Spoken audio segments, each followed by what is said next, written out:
Dua pertanyaan. Saya seorang Muhammadiyah, memutuskan puasa hari Sabtu, lalu negara mengumumkan puasa hari Ahad. Saya ikut mana? Lalu kata yang datang dari kelompok ini, atiullah wa atiur rasul wa ulil amri minkum. Taatlah kepada ulil amri. Kata yang Muhammadiyah, ulil amri itu Din Samsudin, bukan Jokowi. Karena ini kan tidak diangkat berdasarkan surah. Coba tengok tafsirnya. Ulil amri itu ulama, bukan pemimpin. Ini demokrasi, kata dia. Kata yang satu lagi, kamu kalau nggak mau ikut presiden, bakar aja KTP-mu, bakar aja SIM, pergi tinggal ke hutan sana. Akhirnya kelailah. Kenapa pertentangan ini terjadi? Karena sidang isbatnya diekspos. Akhirnya 2 tahun belakangan ini muncul ide, jangan lagi sidang isbat itu diekspos sehingga semua nonton. Sidang isbat di ruang tertutup, mau kelahi antara NU sama Muhammadiyah, kelahi di ruang tertutup itu, tapi suara yang keluar tetap satu. Itu yang terjadi di Mesir. Antara hisab, ilmu astronomi, dengan ru'yah yang pakai itu dikombinasikan. Jadi hisab dengan ru'yah bukan dikonfrontir, ditabrakkan, tapi dikombinasikan. Maka yang mestinya keluar itu satu suara. Sudah terwujud 2 tahun ini bisa satu suara. Karena waktu itu sidang isbatnya tertutup, nanti yang keluar adalah langsung satu kata. Dengan ini kami semua ormas sepakat bahwa besok adalah 1 Ramadan. Walaupun bisik-bisik di dalam katanya ini mereka Ustadz seperti arisan. Untuk tahun ini Muhammadiyah, untuk tahun depan NU. Wallahu alam, betul atau tidak, tapi yang jelas mampu mempersatukan. Andai ini terjadi, satu, amat sangat baik, bagus, positif. Orang luar agama kita tidak membenturkan kita. Andai balik ke lagu lama, dibenturkan antara ormas dengan negara, ikut mana? Saya pribadi menyarankan istafti qalbak wa in aftakal muftun. Ikutlah apa yang engkau yakini benar menurut engkau, walaupun 1000 orang berfatwa, memberikan fatwa kepadamu. Fatwa yang dikeluarkan oleh Muhammadiyah benar, fatwa yang dikeluarkan oleh Majelis Ulama Indonesia benar. Titik persimpangannya di mana? Penetapan pada angka minimal. MUI, NU menetapkan angka 2 derajat. Jika 2 derajat, maka dia dapat dikatakan hilal. Bila kurang dari 2 derajat, 1,5 bukan hilal. Sedangkan Muhammadiyah angkanya rendah, 0,5 pun sudah dianggap sebagai hilal. Turki lebih tinggi. Turki menetapkan hilal kalau 6 derajat. 6 derajat baru hilal, 2 derajat tidak hilal. Kesepakatan 6 negara, Brunei Darussalam, Singapura, Indonesia, Malaysia, Patani Thailand Selatan, Moro Filipina, 6 yang muslim ini menyepakati 2 derajat baru disebut hilal. Kalau kurang dari 2 derajat bukan hilal. Tapi Muhammadiyah dia katakan 0,5 pun kalau sudah itu hilal, maka dia adalah hilal, maka boleh. Di situ letak persimpangannya. Maka bagi adik-adik yang bapak-bapak yang ikut Muhammadiyah itu ijtihadi, ijtihad. Maka dia ikut itu tidak. Ustadz sendiri ikut mana? Saya Komisi Fatwa Majelis Ulama Indonesia Provinsi Riau. Maka saya ikut hasil sidang Komisi Fatwa. Kalau Komisi Fatwa mengatakan berdasarkan penampakan 2 derajat besok puasa, maka saya ikut itu. Tapi kalau Muhammadiyah ngundang saya khutbah, saya nggak mau ikut. Karena kalau saya ikut undangan Muhammadiyah, ikut nanti saya bisa khutbah 2 kali. Hari ini saya khutbah di Muhammadiyah, besok saya khutbah sebagai Komisi Fatwa MUI. Nah, itu perlu juga disampaikan bagi jamaah yang menyampaikan khutbah. Ikuti salah satu, jangan ikut dua-duanya. Selanjutnya tentang masalah apa tadi? Bagaimana spirit Ramadan bisa dibawa keluar Ramadan? Kebanyakan kan semangatnya di Ramadan itu aja. Terlihat dari masjid-masjid yang pakai tenda keluar. Sampai tendanya itu keluar kalau pada tanggal 1 sampai 2. Lalu kemudian habis itu babak semifinal. Habis itu final, akhirnya adalah malam Idul Fitri, itu kembali ke pemain inti. Pemain naturalisasi kabur semua sudah.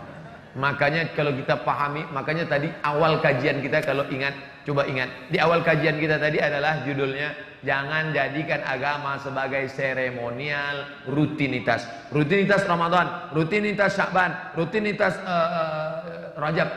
Jangan jadikan sebagai rutinitas.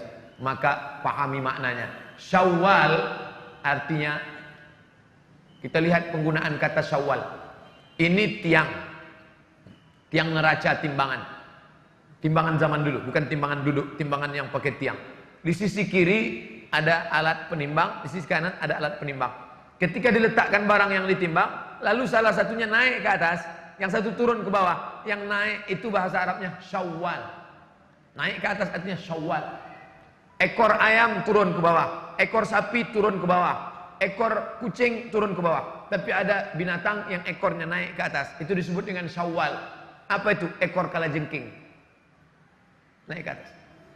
Kemudian ketika onta, musim panas, moncong onta dikerubungi lalat, maka onta menaikkan ekornya ke atas untuk mengusir lalat, maka itu disebut dengan Syawal.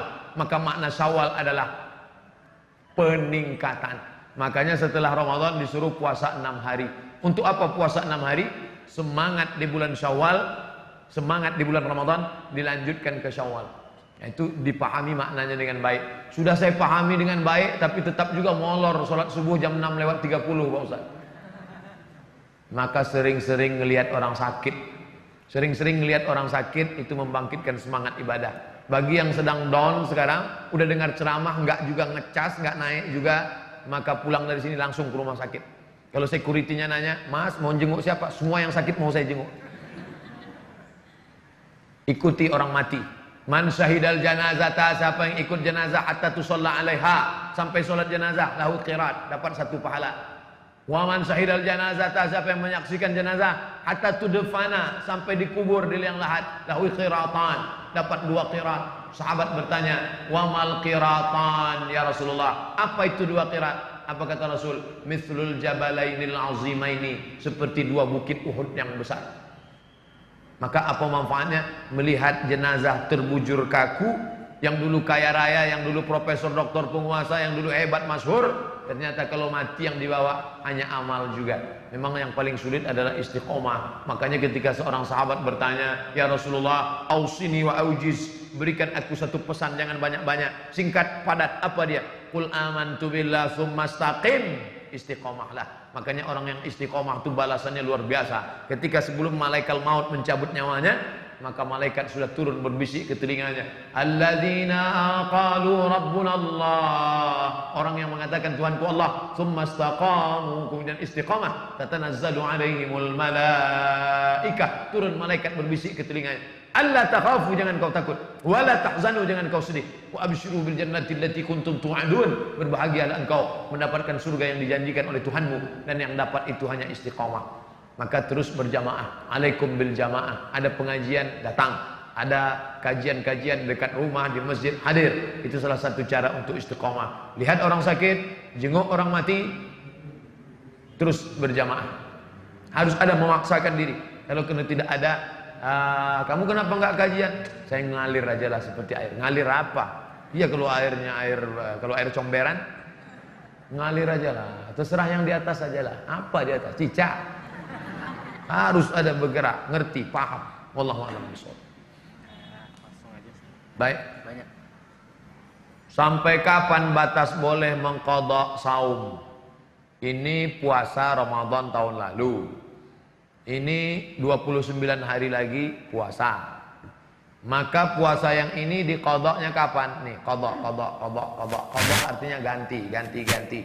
Ini kesempatan emas nih.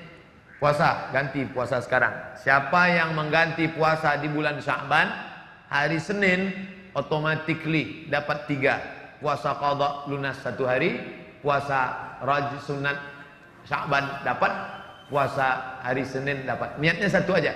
Saya niat puasa qadha, otomatis dapat 3. Jadi nggak perlu niatnya 3. Saya niat puasa qadha sekaligus puasa sunat Sya'ban sekaligus puasa Kamis. Batasnya kapan? Sampai Ramadan ini. Kalau ntar sampai Ramadan dia belum mengqadha juga, apakah gimana? maka dia tetap qadha selesai Ramadan, hanya saja kena denda plus. Kalau di sini dia cuma qadha. Tapi kalau sudah lewat Ramadan ini, maka dia kena dua, qadha plus fidyah. Fidyah itu apa? Memberi makan fakir miskin 1 hari. Bukan 1 kali makan. Banyak orang berpahaman keliru, 1 kali makan. 1 hari makan. Ustaz, 1 kali apa 1 hari? 1 hari. 1 hari berapa kali makan Ustaz? Kamu makan berapa kali? Kalau kamu makan sehari, kasih sehari. Kalau makan sekali, kasih sekali. Makan berapa kali? Saya makannya Ustaz, nggak pernah saya hitung. Dikit-dikit makan, dikit-dikit makan.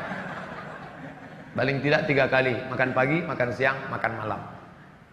Assalamualaikum, waalaikumsalam warahmatullahi wabarakatuh. Saya belakangan ini malu dengan diri saya sendiri dan Allah, karena orang-orang yang mengkategorikan saya sebagai orang soleh. Primus berarti, pria muka soleh. Padahal di balik itu saya sekarang terjerumus kembali ke dalam salah satu dosa besar. Saya takut menjadi orang yang dikatakan munafik dan kedok belaka di hadapan Allah. Saya tidak ngerti kenapa saya terjerumus kembali setelah sekian lama, padahal tingkat keimanan amalan meningkat. Ustadz mohon untuk memberikan arahan, untuk memberikan cara kepada saya untuk taubatan nasuha, dan mohon juga Ustadz untuk berkenan mendoakan saya sehingga tidak terjerumus. Mengapa? Why? Kenapa kembali terjerumus?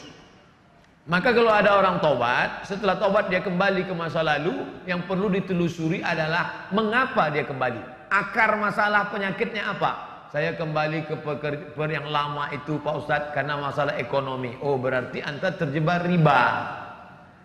Sebelum tobat riba, setelah tobat kembali ke riba. Berarti ekonominya mesti diperbaiki. Lepaskan dirimu dari riba. Berarti ekonomi. Apa sebabnya? Saya dulu Pak Ustadz sudah berhenti, nggak lagi nyanyi-nyanyi karaoke, lagu metal, lagu hantu, lagu setan. Tapi sekarang masih. Sebabnya apa? Pergaulan. Berarti harus di-cut pergaulannya. Sebab kamu kenapa? Saya kembali ke masa lalu, perbuatan ini. Masalahnya apa? Seks.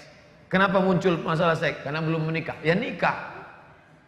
Man istata'a minkumul ba'ah. Siapa yang sudah mampu falyatazawwaj, menikah. Kalau nggak sanggup menikah, falaihi bisawm. Perbanyak puasa sunat. Makan berkurang, libido seksual turun, nafsu ada, tenaga nggak ada. Nafsunya ada, tenaganya nggak ada. Apalagi mahasiswa di kampus datang kawan, tengok tuh ada cewek cantik, mana udah nggak ngeliat dia.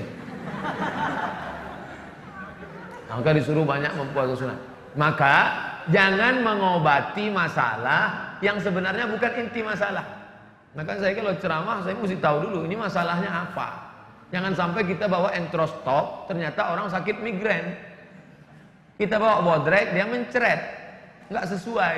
Maka kamu yang paling mengerti tentang dirimu. Apa masalahmu? Atasi masalah tanpa masalah. Nggak ada ya syariah. Kenali diri. Halakam ru'un lam ya'rif qadrahu. Orang yang paling celaka adalah orang yang tidak mengerti dirinya. Kamu masalah sekarang. Iya. Masalah kamu apa? Disitulah letak masalahnya Pak Ustaz. Saya tak mengerti apa masalah saya. Ini paling masalah. Bagaimana hukum menikahi wanita yang sudah tidak perawan lagi? Padahal lelaki itu belum pernah melakukan serupa kepada wanita. Apakah boleh menikahinya? Nama kitabnya Fikih Sunnah. Nama penulisnya Sayyid Sabiq. Sayyid Sabiq mengutip dari kitab Majmu' Fatawa Ibnu Taimiyah. Bunyi teksnya begini. Inishtarata bikran fabanat thayban falahul fashu. Ini perempuan, nggak tahu entah gadis entah tidak, gaya-gayanya kayak gadis. Lalu ini ada seorang lelaki, dia ingin perempuan yang gadis. Adinda, sebelum aku menikahimu, tak ingin terjadi penyesalan di akhir masa. Apakah kau menjaga kehormatanmu selama ini? Lalu si ini percaya, karena dia lihat tanda-tandanya seperti menjaga. Dia untuk menjurus langsung, dia tidak ingin menyakiti hati si perempuan. Ternyata setelah menikah, inilah yang dikatakan Imam Ibnu Taimiyah, inishtarata bikran. Kalau laki-laki ini mensyaratkan istrinya mesti perawan, fabanat saiban, ternyata tidak perawan, falahul fashu, maka dia punya hak untuk fasah. Fasah artinya pembatalan pernikahan. Ternyata perempuan itu mengaku di malam itu atau bla bla bla, maka dia mesti datang ke wali perempuan itu, Pak, ternyata begini-begini keadaannya. Maka sesuai pendapat Ibnu Taimiyah dalam kitab Majmu' Fatawa yang dinukil oleh Sayyid Sabiq dalam kitab Fikih Sunnah. Kalau nggak ingat, pokoknya begitu aja lah. Ini starata bikran, kalau seorang laki-laki mensyaratkan istrinya mesti bikr, gadis, fabanat saiban, ternyata tidak gadis, falahul fasku, maka dengan ini aku membatalkan pernikahan. Bapak nggak perlu tahu orang lain ini bla bla cerita ini, jangan langsung jangan diekspos ke FB. Ini penyakit orang sekarang. Begitu terjadi masalah, ternyata kau tidak seperti yang kuinginkan. Kasihan. Bagi yang suka tolong like and share. Bukan begitu cara menyelesaikan masalah. Selesaikan menurut tuntunan syar'i agama Islam. Tapi ternyata tidak semua laki-laki begitu. Banyak laki-laki yang siap. Kamu gimana? Walaupun tidak perawan, aku tetap menerima dia Pak Ustadz. Apalah arti sebuah keperawanan? Jadi jangan samakan semua laki-laki. Yang penting dari awal itu jangan ada dusta di antara kita. Jazakallah Ustadz, semoga Allah ridho kepada Ustadz mendapat lindungan. Amin ya rabbal alamin. Tapi ini berlaku bagi yang awal-awal. Jangan setelah anak 2 baru. Setelah anak lahir 2 baru dia bilang, ternyata aku dulu tidak bisa menerimamu, jadi ku lepas engkau sekarang. Jadi yang 2 ini gimana? Apakah puasa sholat yang pernah tinggal wajib diganti, sementara kita sudah lupa? Segala yang tinggal sholat yang lama-lama dulu wajib diqadha. Tapi kata Ustadz kami nggak perlu diqadha, istighfar aja cukup. Astaghfirullah Rabbal baraya. Selesai. Itu pendapat Ibnu Taimiyah. Hanafi, Maliki, Syafi'i, Hambali mengatakan wajib diqadha, diganti. Cara gantinya gimana? Selesai satu sholat langsung qadha. Ntar zuhur, ntar Jumat Pak Ustadz. Oke, Jumat. Selesai sholat Jumat langsung qadha zuhur. Bagi yang pakai usolli, NU, Perti pakai usolli, Muhammadiyah Persis nggak pakai usolli, niat sholat qadha karena Allah Taala. Allahu Akbar. Jadi qadhanya setiap selesai sholat fardu satu qadha. Di mana kami bisa lihat referensinya? Al-Fiqhul Islami wa Adillatuh, Syekh Wahbah Az-Zuhaili. Terjemahan bahasa Indonesia Gemah Insani Press. Kami nggak punya duit beli buku Pak Ustadz, maunya di internet aja. www.google.com, tulis di search Google itu, tulis qadha sarwat, itu keywordnya, K kunci, word kata kunci, qadha sarwat. Qadha artinya tentang qadha, sarwat Ustadz Sarwat membahas tentang itu, lengkap 4 pendapat ulama. Kenapa Ustadz ambil dari pendapat Ustadz Sarwat? Saya ambilnya bukan dari Ustadz Sarwat, saya ambil dari Al-Fiqhul Islami wa Adillatuh Syekh Wahbah Zuhaili. Tapi untuk terjemahan Indonesianya belum ada, yang edisi PDF mungkin ada sebagian, tapi sulit untuk dicari. Tapi kalau untuk ringkasnya Ustadz Sarwat sudah tuliskan itu. Itu saran bagi yang tidak bisa bahasa Arab. Masalah puasa Pak Ustadz, puasa tidak ada khilafiyah, puasa wajib diqadha. Faman kana minkum maridan, siapa yang sakit, au ala safarin, atau musafir, fa iddatum min ayyamin ukhar, ganti di hari yang lain. Apa pandangan Ustadz tentang fenomena sekarang adanya beberapa Ustadz yang saling tahzir, yang bikin umat bingung? Fenomena sekarang dia bilang. Ini bukan sekarang Mas Bro. Tahzir mentahzir dari dulu. Ini ada ulama namanya Syekh Mukbil. Syekh Mukbil bin Hadi Al-Wadi'i. Ini ada ulama namanya Syekh Yusuf Al-Qardawi. Mukbil mentahzir Qardawi. Jadi kalau Ustadz Adi Hidayat ditahzir itu nggak seberapa. Saya share bukunya, judulnya Iskatul Kalbil Awi Yusuf bin Abdillah Al-Qardawi. Iskat membungkam, kalbi anjing, awi nggonggong. Membungkam anjing, menggonggong Qardawi. Yusuf Qardawi anjing. Kalau Yusuf Qardawi anjing, saya ini apa? Jadi jangan heran nanti kalau ada orang mentahzir saya, mentahzir Ustadz. Itu dalam dunia mereka biasa. Dunia siapa? Dunia ahli tahzir. Kerjanya mentahzir aja. Namanya ahlul bait, ahlul bid'ah wa tahzir. Mentahzir ulama lebih berpahala daripada puasa sunat dan sholat sunat. Buka nama penulisnya Syekh Syayji, ahli hadis dari Riyadh. Protokolat As-Salafiyah Al-Jadidiyah, protokol salafi gaya baru. Mentahzir lebih berpahala. Jangan ikuti Ustadz Arifin Ilham, pelaku bid'ah. Bahkan Ustadz Khalid Basalamah yang ikut zikir pun ditahzir. Apa hukumnya ikut mendengar ceramah orang yang ikut ahli bid'ah? Tahzir mentahzir.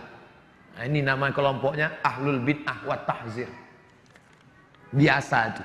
Syekh Ramadan Al-Buti tahzir. Datang orang bertanya ke Syekh Abdul Razak Al-Abbad. Syekh, ya, apa pendapat anda tentang Syekh Mutawalli Asy-Sya'rawi? Syekh Mutawalli Asy-Sya'rawi imamnya ahli tafsir Mesir. Tak ada ulama lebih hebat daripada Sya'rawi. Apa kata ahli tahzir? Laisa min ahli sunnah. Saya dengarnya, oh hampir saya banting HP saya. Enak aja dia ngomong, Asy-Sya'rawi laisa min ahli sunnah. La ilaha illallah. Masalah tahzir mentahzir. Kalau guru kencing berdiri, murid kencing maraton. Itu guru-gurunya itu yang mencaci maki Sya'rawi, mencaci maki Al-Buti, mencaci maki Sufiyun, Kuburiyun, orang-orang sufi nyembah-nyembah kubur, pelaku bid'ah, wa kullu bid'atin dhalalah, wa kullu dhalalatin finnar. Jangan ikuti ahli tahzir wal bid'ah. Istri saya, maaf, haidnya tidak lancar. Suatu waktu seperti biasa, ada bercak dikira haid jadi tidak sholat, ternyata kemudian istri hamil. Jadi yang waktu itu telah haid, apakah sholat tinggal itu diqadha? Diqadha. Biasanya normalnya berapa? 7 hari. Lewat dari 7 hari itu apa namanya? Istihadhah. Dia seperti luka, hanya saja lukanya bukan di jari, maaf, tapi lukanya di dalam. Maka orang yang istihadhah, cara mencari tulisan istihadhah, buka Google, somat Moroko istihadhah. Bukan berarti somat sedang istihadhah. Maksudnya somat Moroko sedang menulis. Kenapa Ustadz di ujungnya mesti Moroko? Karena kalau ditulis sekedar somat, enter, yang keluar Bang Somat, sinetron. SOMAD MOROCCO spasi istihadhah. Nanti dapat hukum tentang perempuan yang istihadhah. Cara dia sholat gini, bagi yang mengalami istihadhah. Laki-laki penting juga, karena laki-laki itu punya istri dan istrinya perempuan. Mas, aku begini-begini, gimana nih? Mau nanya Ustadz, malu. Suami mesti bisa menjelaskan. Engkau sedang mengalami istihadhah, Adinda. Lalu penyelesaiannya, inilah yang jadi masalah. Aku nggak pula ingat. Kalau mengalami istihadhah, nunggu azan. Masuk waktu azan zuhur, Allahu Akbar, Allahu Akbar. Maka perempuan yang istihadhah tadi langsung bersih-bersih. Bersihkan semua bersih. Habis itu maaf, dia pakai pembalut. Habis itu dia berwuduk, langsung sholat. Andai menetes saat sholat, ma'fu anhu. Tapi dia nggak boleh bersihnya sebelum azan. Setelah masuk waktu baru. Karena kalau sebelum azan dia bersih-bersih, maka menetes saat itu dia tidak ma'fu anhu, tapi sebagai najis. Ini juga bisa terjadi pada laki-laki. Kalau perempuan namanya istihadhah, laki-laki namanya sulusul baul. Baul artinya kencing, sulusu artinya rantai. Kenapa disebut kencing rantai? Karena kencingnya berantai, nggak putus-putus. Kerannya rusak. Tes, tes, tes, tes. Maka kalau dia mengalami seperti itu, pertama dia mesti pijat terapi, sembuh insya Allah. Minum obat. Kalau tidak juga dalam merasa penyembuhan pengobatan, maka caranya dia setelah azan masuk waktu sholat, dia pergi ke kamar mandi, bersih, dia pakai apa namanya, setelah dia balut, dia ikat, terserah, habis itu dia sholat. Allahu Akbar. Andai menetes pada saat itu, maka itu ma'fu anhu, termaafkan. Bisa terjadi pada laki-laki, bisa terjadi pada perempuan. Ustadz, dalam kitab Syarah Kashfus Syubuhat Syekh Ibnu Utsaimin disebutkan bahwa Nabi Nuh alaihissalam adalah rasul pertama dan malaikat Israel bukan penjabut nyawa, melainkan malaikat maut. Penjelasannya, Nabi Adam bukan nabi. Kata Syekh Ibnu Utsaimin, Ahlus Sunnah wal Jamaah sepakat jumhur ulama, semua nabi yang 25 itu nabi dan rasul. Karena di dalam Al-Quran itu disebutkan nabi-nabi dan rasul. Kenapa cuma Adam, Idris, Nuh, Saleh, Ilyas, Ilasa sampai 25? Karena hanya 25 nama itulah yang ada dalam Quran. Tapi itu bukan batasan, tapi itu sebagai example. Sepakat jumhur ulama bahwa nabi-nabi dan rasul adalah yang 25 itu. Jadi kalau ada yang mengatakan Adam bukan nabi, maka dia sudah keluar dari jumhur. Dan memang mereka biasanya menyalahi jumhur, keluar daripada jumhur. Jumhur ulama Adam, Idris, Nuh, Salih, Ilyas, Zakaria, Musa, Yahya, Isa, Daud, Sulaiman, Ayub, Musa sampai Muhammad SAW sepakat nabi dan rasul. Mereka boleh jadi menerima untuk dirinya disampaikan kepada umatnya, atau dia melanjutkan nabi yang sebelumnya. Maka Adam tidak diperselisihkan jumhur bahwa dia nabi dan rasul. Baca tulisan itu dalam buku-buku tauhid, karena tauhid itu objek kajiannya tentang 6: Allah, malaikat, nabi, hari kiamat, kiamat, takdir. Tentang nama malaikat tidak ada dalam hadis namanya Israel, tak ada. Lalu bagaimana dengan lagu bila Israel datang memanggil? Nama Israel itu bukan dari hadis Nabi. Nah, yang jadi masalah, bolehkah kita mengambil yang bukan dari hadis, mengambil dari kitab perjanjian lama? Maka jika dia tidak terkait tentang masalah Allah, masalah akidah, boleh. Contoh, Imam Ibnu Katsir yang ahli hadis dan ahli tafsir, yang punya tafsir Al-Quranil Azim tentang umur Nabi Ibrahim saat anaknya lahir. Umur Nabi Ibrahim 86 tahun ketika Ismail lahir. Itu bukan dari hadis. Dari mana dia ambil? Dari kitab perjanjian lama, dari riwayat-riwayat. Ini riwayat Israiliyat namanya. Israiliyat tidak boleh diambil kalau terkait dengan akidah. Tapi kalau terkait dengan kisah, terkait dengan historis, tak jadi masalah. Karena masalah Israiliyat terbagi 3. Yang pertama, yang terakhir masalah akidah. Nabi menyobek, disobek Nabi Taurat yang dibawa oleh Umar. Umar bawa Taurat, kata Umar dan Nabi, Umar sini, itu apa? Taurat ya Rasulullah. Nabi sobek. Kenapa Nabi marah? Karena terpengaruh masalah tauhid, Nabi tak suka. Tapi ada yang sifatnya masalah sejarah. Kalau masalah sejarah, maka boleh diambil selama tidak merusak akidah. Termasuklah masalah Israel ini. Maka dari dulu ulama banyak menulis. Lihatlah di kitab-kitab tafsir, ulama-ulama fiqh terpercaya pun menyebut dengan Israel. Nah, jadi bagi yang tidak mau, persimpangannya adalah kami tidak mau pakai riwayat Israiliyat. Harga mati. Yang satu mengatakan Israiliyat pun boleh dipakai kalau hanya dalam kasus masalah historis sejarah. Ketika bulan Ramadan, kenapa masih ada orang yang berbuat mungkar? Padahal setan kan dibelenggu. Futihat abwabus sama, dibuka pintu langit. Futihat abwabul jannah, dibuka pintu surga. Wa ghulliqat abwabun nar, dikunci pintu neraka. Wa suffidat asyayatin, setan-setan dibelenggu. Saya orangnya suka penasaran. Ini hadis setan dibelenggu. Kenapa rumah makan setan tetap buka? Yang Ustaz masuk rumah makan setan, kakinya kelihatan, wajahnya enggak. Rumah makan hantu, ghost restoran. Kenapa setan tetap ada? Maka setelah saya baca, kata Imam Nawawi dalam kitab Al-Minhaj, Syarah Sahih Muslim Ibn Al-Hajjaj, kata dia, di situ maknanya, setan bukan terikat, tapi melihat iman kita seolah-olah setan terikat. Contoh, saya mau ceramah. Pas saya datang ke masjid, rupanya saya terlambat, sudah ada ustadz pengganti. Lalu saya duduk di situ. Selesai tausiah, apa kata ustadz pengganti? Waktu ustadz duduk tadi, mulutku rasanya terkunci. Apakah mulut dia terkunci atau enggak? Enggak terkunci.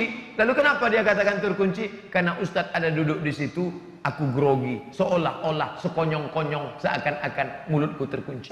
Begitu juga dengan ini. Apa kata iblis? Kata setan, karena kekuatan imanmu mas bro, maka aku merasa terkunci, terikat. Dia sudah bolak-balik ngajak, ayo makan, ayo makan, ayo makan, ayo makan. Tidak. Saat puasa sunat nih, puasa sunat. Bro, ayo minum yuk. Katakan tidak. Say no to drink. Makan yuk. Enggak. Aku yang bayar. Oke. Di saat engkau kuat, maka seolah-olah setan terbelenggu dan terkunci. Begitu kata Imam Nawawi, penjelasan tentang setan terbelenggu. Jadi nanti kalau ada yang nanya, katanya setan terbelenggu Pak Ustaz, kok orang masih tetap banyak sweet-sweet, orang tetap banyak buat dosa?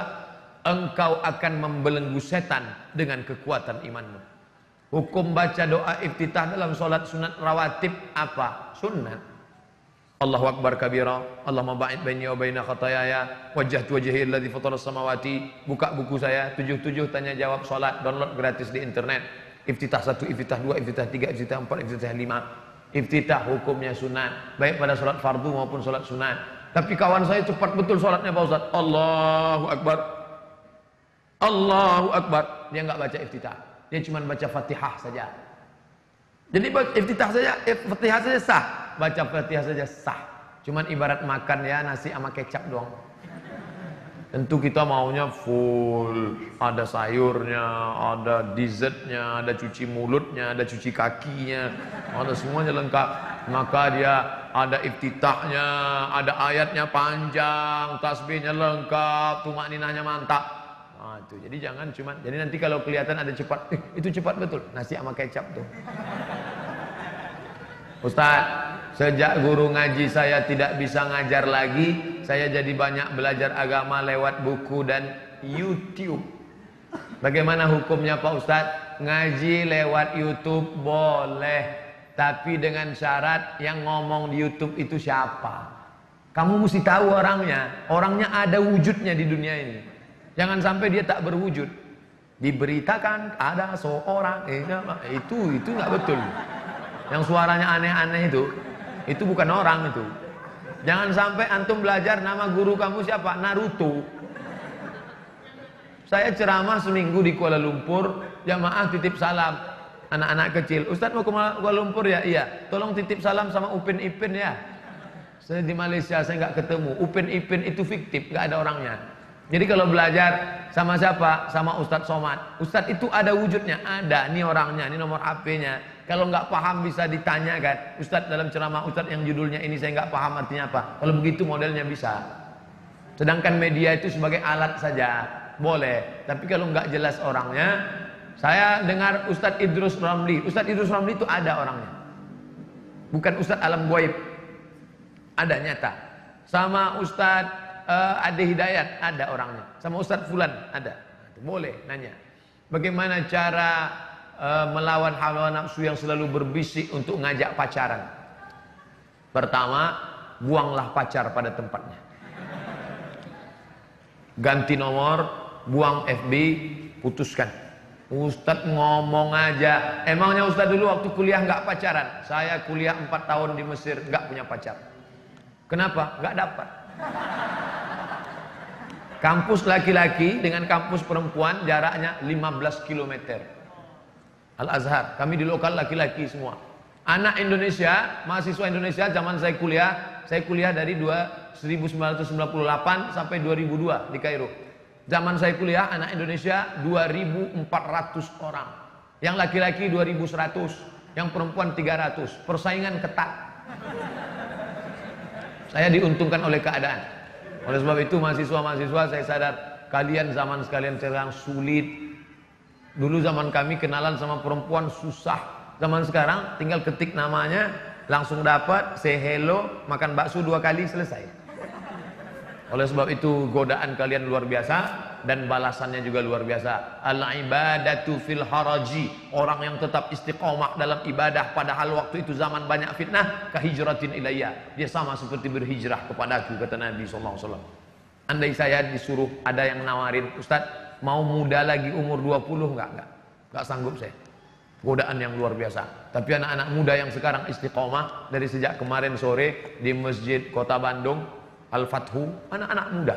Tadi subuh anak-anak muda. Yang sekarang anak-anak muda. Malah saya menduga nampaknya orang tua sudah banyak yang meninggal dunia. Sebab itu kalian mesti istiqomah. Putuskan kontak yang kira-kira membuat pintu kita masuk ke dalam. Namanya sadduz zari'ah, menutup pintu. Duduk berdua di tengah taman orang banyak, itu enggak haram. Duduk kita satu kursi berdua. Orang ramai di tengah taman, enggak berdosa. Tapi menurut sadduz zari'ah haram. Kenapa? Karena itu akan berlanjut kepada yang lain-lain. Makanya hindari ini miss call. Ini sekarang banyak laki-laki perempuan katanya ta'aruf, casingnya ta'aruf, isinya pacaran. La talbisul haqq bil batil. Jangan kamu campur yang hak dengan yang batil. Tak baik. Oleh sebab itu yang agak mengarah-arah ke sana, buang. Ada SMS masuk, Ustaz, bolehkah saya membangunkan teman saya untuk tahajud? Apa namanya? Tahajud call. Itu hanya celah setan saja untuk masuk.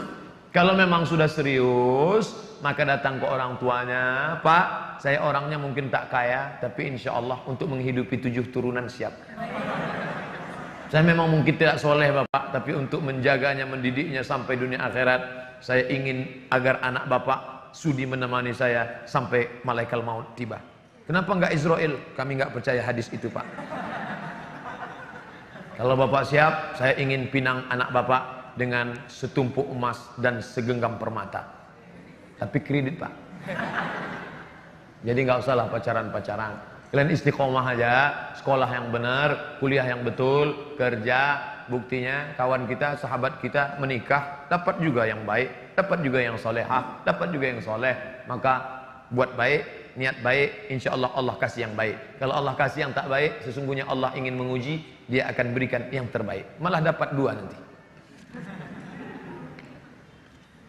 Soal riba, ibu saya sudah menjual motor, sudah setengah jalan. Tapi ibu saya sudah menyicil motor, sudah setengah jalan. Artinya kreditnya sudah setengah. Tapi saya baru tahu kalau itu riba. Saya harus bagaimana Pak Ustaz? Berhenti nyicil atau lanjutkan? Kalau ada yang bisa dijual untuk ngebom motor ini, hancur dong. Sisa cicilan berapa lagi? 7 juta. Ini bisa dijual 7 juta. Iya, tutup ini. Cash, lunas. Kalau ada yang bisa begitu, tutup. Kalau nggak bisa Pak Ustadz, motornya dijual. Sehingga putus. Kalau jual motor, saya jalan kaki. Yang tertinggi, tutup. Jual barang, tutup. Nggak bisa, nomor 2, jual ini. Nggak juga bisa, nomor 3. Lanjutkan sampai lunas. Darurat, tubihul mahzurat. Saya Pak Ustadz, pagi kuliah, sore kerja, satu-satunya transportasi ini. Kalau ini dijual nanti saya mati. Orang Islam nggak boleh disuruh pilih mati dengan makan babi. Masuk ke hutan, pilihannya tinggal 2, makan babi atau mati. Nggak boleh pilih mati. Aku mati aja lah, nggak boleh. Makan babi itu, potong, bakar, ambil kecap dikit. Sementara dapat pisang. Itu nama kaedahnya ad-darurat tubihul mahzurat. Yang darurat memperbolehkan yang terlarang, tapi hanya untuk sekedar nyambung hidup saja. Ya Allah, Engkau beri aku rezeki, aku lunasi ini karena inilah penyambung hidupku. Habis selesai ini aku nggak akan kredit motor lagi, cuman kredit mobil aja ya Allah. Jangan buka pintu kredit. Saya gimana agar saya bisa dengan sungguh-sungguh tobat Pak Ustadz? Karena kadang saya tobat, kadang maksiat. Tolonglah Ustadz, mohon nasihatnya. Pahami dirimu dengan baik, akar maksiatnya di mana. Kalau anak muda biasanya akar maksiatnya masalah seks. Maka jangan banyak-banyak makan libido seksual. Banyak puasa sunat. Mahasiswa puasa sunat bagus. Yang pertama, libido seksual turun. Yang kedua, merasakan pengawasan Allah. Yang ketiga, bisa ngirit belanja setengah bulan. Puasa Daud 15 hari, bagus. Kuliahnya tetap jalan, banyak. Coba, ini terapi nggak bisa teori. Coba rasakan sendiri. Ustadz dulu gimana? Kami dulu kuliah sering puasa sunat, puasa sunat, puasa sunat. Apalagi waktu itu krisis moneter, harga dolar 20.000. Tinggal di Mesir, orang tua ngirim sulit susah. Banyak kami puasa sunat. Wah, ini bagus. Pak Ustadz, bagaimana sikap anak terhadap orang tua yang minta rokok kepada anak? Umur orang tua 70 tahun. Anak itu tahu kalau rokok itu racun. Apakah berdosa anak itu? Bagaimana sikapnya? Jangan kasih rokok. Pak, nak minta rokok? Nggak boleh Pak. Hukum rokok itu bagaimana? Rokok menurut Muhammadiyah haram.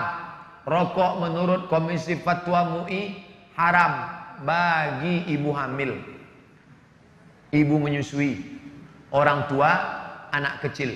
Adapun orang yang sehat merokok itu makruh menurut MUI. Tapi menurut Muhammadiyah haram. Menurut Mufti Mesir haram. Menurut Mufti Saudi Arabia Syekh Abdul Aziz bin Baz haram. Nah, jadi kalau bapak, ibu, adik-adik berpihak kepada pendapat yang mengatakan haram, maka merokok itu sama macam makan babi. Tapi kalau dia berpendapat saya lebih condong kepada yang makruh nampaknya Pak Ustaz, bagi sama dengan makan jengkol. Nah, jadi ini penting fatwa ini. Kalau ada yang memberikan rokok kepada orang tua renta, itu menurut MUI pun haram. Karena yang tidak boleh merokok itu ibu hamil, ibu menyusukan, orang tua renta yang sakit, dan anak-anak. Nah, ini tetap haram dia. Maka cara teknis kita lah memberitahunya. Ada seorang kiai, di belakang rumahnya ada kebun. Ada kebun nanas, ada kebun semangka, ada kebun jagung, dan ada kebun tembakau. Suatu malam datanglah segerombolan babi. Besok pagi Pak Kiai buka jendela, astagfirullah, semangkanya habis, nanasnya habis, kacangnya habis. Yang tidak disentuh oleh babi adalah tembakau. Ternyata dalam dunia babi pun tembakau itu haram. Hadis riwayat Kiai Haji Lukman Syarif. Sahih enggaknya wallahu alam. Ini tentang masalah rokok. Itu masalah teknisnya saja. Jangan orang tua diceramahi. Saya tidak ingin anak muda yang sudah ngaji pulang dari pengajian, papa, mama duduk sini. Usikum wa nafsi bitaqwallah. Orang tua tidak pernah melihat kita besar. Ibu saya tidak pernah melihat saya seorang ustadz. Dalam pandangan matanya saya ini adalah anak kecil yang baru pandai berjalan. Kira-kira kalau ada anak kecil ceramah, dia takut atau lucu? Lucu ente, lucu. Udah pandai ceramah ente sekarang. Maka kita pakailah lidah orang lain, tapi bahasanya punya kita. Siapa yang ngomongannya dia dengar? Sepupunya, kakaknya, adiknya, tokoh agamanya, ustadznya. Kita pinjam mulut dia. Kita ajak, ngomongin ke bapak saya ya. Satu pun gak ada yang dia takuti Pak Ustadz. Kita ajak dengan bahasa yang santun. Wa in jahadaka, kalau dia mengajakmu ala antusyrika bi, mempersekutukan aku, ma laysa laka bihi ilmun, engkau tak ada ilmu tentang itu, fala tuti'huma, jangan kau patuh. Tapi ayat itu masih koma, belum titik. Wa sahibhuma fid dunya ma'rufa, tetaplah engkau bergaul baik dengan dia. Enggak boleh ngelawan orang tua walaupun kafir. Sedangkan yang kafir aja enggak boleh, apalagi sekedar merokok. Surat tilang sudah masuk. Mohon maaf 5 menit lagi Pak Ustaz. Memang sudah habis. Innalillahi wa inna ilaihi raji'un. Terima kasih atas segala perhatian. Mohon maaf atas segala kesilapan. Subhanakallahumma wa bihamdika asyhadu an la ilaha illa anta astaghfiruka wa atubu ilaik. Wa sallallahu ala sayyidina wa maulana Muhammad wa ala alihi wa sahbihi wa sallama tasliman